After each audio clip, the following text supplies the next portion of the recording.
Well, let's go tour cotton gin.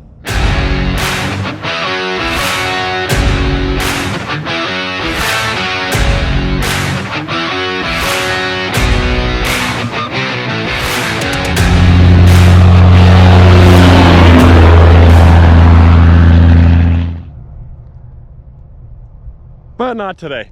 We're gonna do that another day. I talked to the lady at the front desk, and apparently all the guys are busy that could give me a tour of the gin, so I have to wait a couple of days for that. I don't know, maybe do it 2 days from now, but I'm gonna just take a look around just a little bit, like just before they come give me a tour, because this right here is ridiculous. Like, look at all these bales. You can almost not even see them all on camera, but this stretch is for like at least over a mile, and this is only their south gin.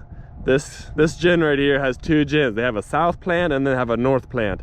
Whatever is here, it's practically double. And the same thing is over there on the north side. There's 2 of them. So this is a lot of cotton bales, and this gin's a lot of cotton. And we also got our loader out here because we haul so many bales over here. We have currently 4 semi trucks going, and they're all hauling, nope, only 3 trucks are hauling double trailers, so they can do 10 rounds. The 1 truck is still doing 8 rounds at a time. But we brought our own loader here so that we could keep it to ourselves, because this yard is so big. There's at least like 4 loaders I think here somewhere, and trying to find the loader just to unload your semi, you have to like sometimes walk a mile because you never know where the next loader is, because everyone uses the loader. So we just brought our own here to where we can always use it, and then makes your life a little bit easier. Yeah, and they do also have lots of warehouses to store all the gin bales. They got at least 13 of them, because that one's number 13. And they can store, I don't even know how many, but they can store a lot of cotton bales everywhere. I mean, it's such a huge gin, they kind of need all that storage. But it's pretty ridiculous. I'm not gonna walk inside or anything. I'll wait till they give me a tour, since when their guys are not busy, then they'll probably walk me around everywhere, show me where everything is. So we'll leave that for another day. For now, I'm just kind of looking around because I haven't been out here in a while. All right, let's go finally finish the tour of this cotton gin. And look at that, there's our semi truck. Guess since we're here, might as well take a look at it if you're wondering how we haul our cotton. It is also in the intro video. That is our semi truck. I believe it was this one that was in the intro video. I'm not quite sure, but we have currently just 3 trucks running. We had 4 in the beginning, but we put 1 aside because it's an older semi truck, so we're just running with 3 right now. We have these double trailers, so we can haul 10 rounds at a time. If we had a drop deck, we could only haul 8 rounds at a time, and that's if you build brackets, then you can put 10, but these are very nice.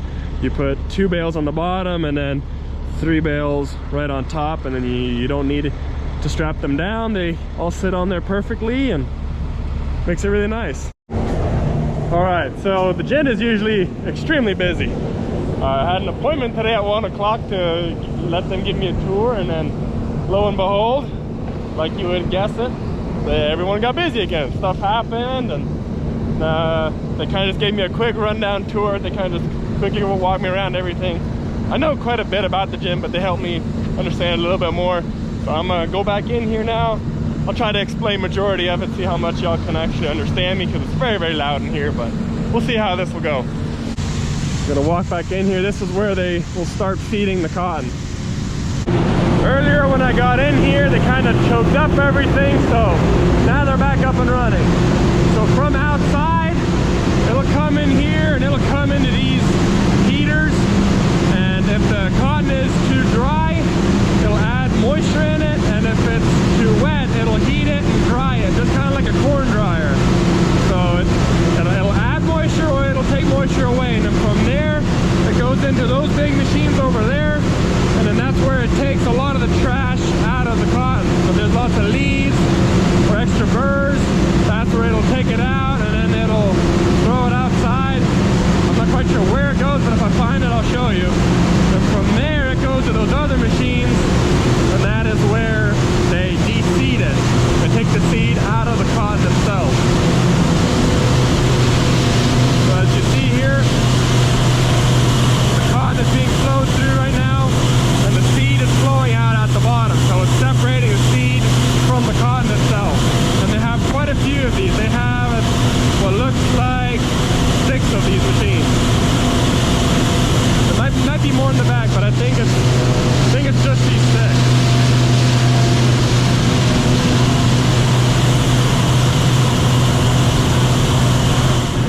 there's too much cotton going into it, there's an overflow. There's that basically a conveyor that brings the cotton from that end all the way to this last ginner here.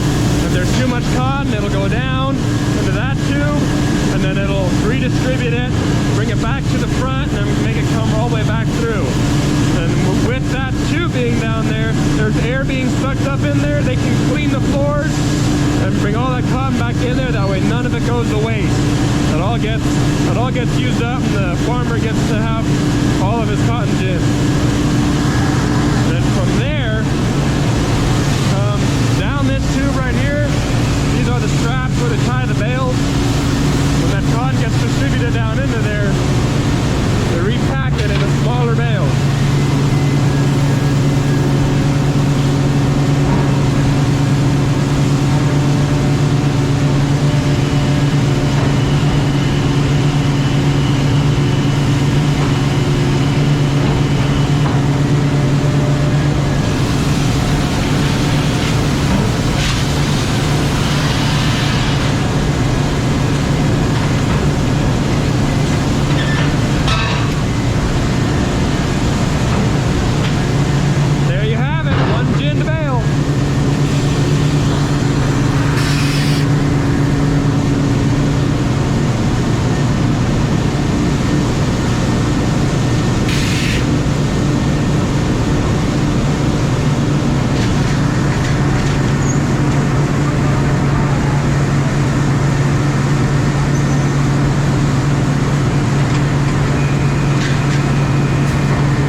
Comes over here, they'll actually take a sample.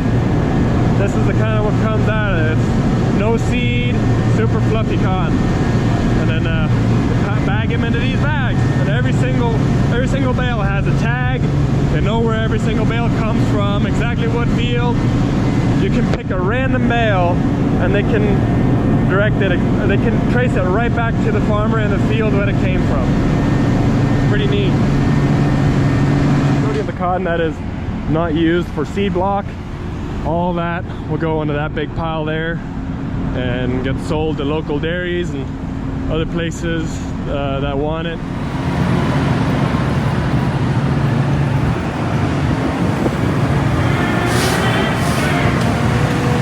And if it's used for seed block, they'll actually clean up this whole area. They'll get rid of all this cotton here, they'll sweep the whole thing. They'll make sure it's super nice and clean. They will even rake this whole front end of this place here, and then all the seed, whenever they gin it, all the actual seed that they want to use will go into these hoppers right here, and then they'll come with semi trucks, fill them up, bring them to the delinning plant, back to the manufacturer, the seed company themselves, and then they'll bring it to their delinning plant, and they'll take the rest of the lint off the seed, and they'll retreat the seed and give it back to the farmer for planting. At the back of the gin now, all the lint that is kind of considered trash, they pack it into a separate one off to the side, and then that's what they'll use for, say if you want to have a pillow or something where you don't care if it looks pretty, that's what they'll use stuff like that for. And the actual cotton, the good stuff, is bagged in packages like that, and they store it in their warehouses. And it looks like they're plugged up again. I don't know why, but anyways, they got two sections here. Once one of the machines, what they'll actually do is they'll just ride on these tracks. They'll feed all the way to this side, and once it's back to this side, they'll start putting cotton all the way on that side, and then the machine will come back from this side and move its way back to that side. So all day long, it's just moving back and forth. So a lot of that trash just goes up this chute over here, and then they'll also haul it into, they have semi trucks that they'll haul it out to. So there's a lot of trash back here. And then what they'll do with this, they'll regrind it up, and then I believe they also use that for cattle feed, but because this is too big, they have to regrind it up a couple of times, I think 1 or 2 times, and then they can also sell it to the dairies and cattle farmers. And I talked to the lady, and apparently this gin, because they have a south and a north gin, the south gin can gin faster than the north one, but together they can gin about 2,200 bales a day, and that's gin bales, that's not the round bales. Because one round bale has anywhere from 3.2 to 4, depending on what machine you're using and stuff. So they can gin about 2,200 bales in one day, and that's a 24-hour period. So that's a lot of bales that they can gin. Quite ridiculous. It is very, very huge, especially all the warehouses that they have. The fact that it all runs very, very smoothly. It takes a lot of manpower to keep something like this running. They run non-stop. As soon as people start harvesting cotton and they have enough to start ginning, they keep going and they don't stop. The only time that they're taking a break is 4 days during Christmas. Not even during Thanksgiving they were able to take a break. They were going non-stop no matter what. It's a constant flow is what it is. Well, if something breaks down, then then everyone's in a hurry rushing to try to fix it, but they are still 40 days behind. That is normal for a gin like this. This gin, what was it, a couple of years ago, they ginned 220,000 gin or bales in one single year, which is a lot. There's a lot of farmers that bring cotton to this gin. It's quite ridiculous, actually. They have a huge area here where they store all their extra seeds and whatnot. They're constantly hauling that out every single day. It gets very, very busy around here, that's for sure. So this is all the seed that they're not using for seed block. Sometimes they want the linton, next time they want the seed. So this is what you're looking at. I guess there's a little bit of trash and there's a couple of birds and whatnot, but that's some of the seed. Very interesting stuff. It's a lot of seed too. Oh, it looks kind of funny. Looks like someone's been making snowballs, but nope, it's just cotton. It looks kind of ridiculous. Just seeing all of them floating around. Looks kind of crazy.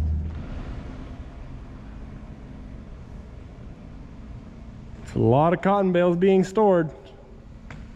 And as you can see, every single one of them has a tag on there, so they know where every single bale is. If it gets shipped out, they know which one is shipped out and which one they still have. It's pretty neat. But these are programmed with these tag numbers on it. So as the farmer calls it in, then we give it a tag number and we assign it. And then, so it's already pre-coded, and then there's a sticker that prints on the back. So you know exactly who it belongs to, how many miles away from the gin it is,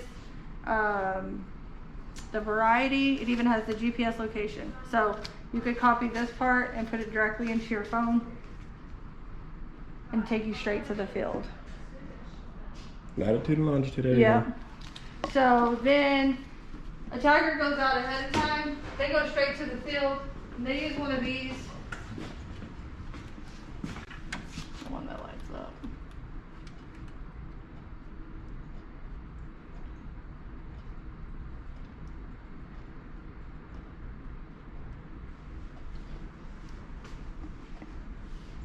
And this is how we do inventory in the yard too. So they'll scan it in the field and it'll give us a specific GPS point where it is in the field. I can tell you if it's on the east side of the circle, the west side, wherever. So they scan that out in the field and they send it to me, then I upload it in the computer. This is the best part of the whole tour. the whole technological side of it. Right? It's pretty interesting. So I download it to our cotton program and then I send it out here to mapping, which is just a Google platform. And so that's everything that's physically tagged in the field right now that we have to haul in. 5,600 plus bales. Yeah. And that's just the harvested bales. Right. So then you zoom in, and the closer you get, the lower the numbers go, because they tell you exactly who the farmer is. So if it's pink like this, that means it's either a conventional square module or it's one single round. So if it's yellow, those means those are rounds. Right. And then it's the same thing that's on the back of those tags. It gives you all the farmer's information.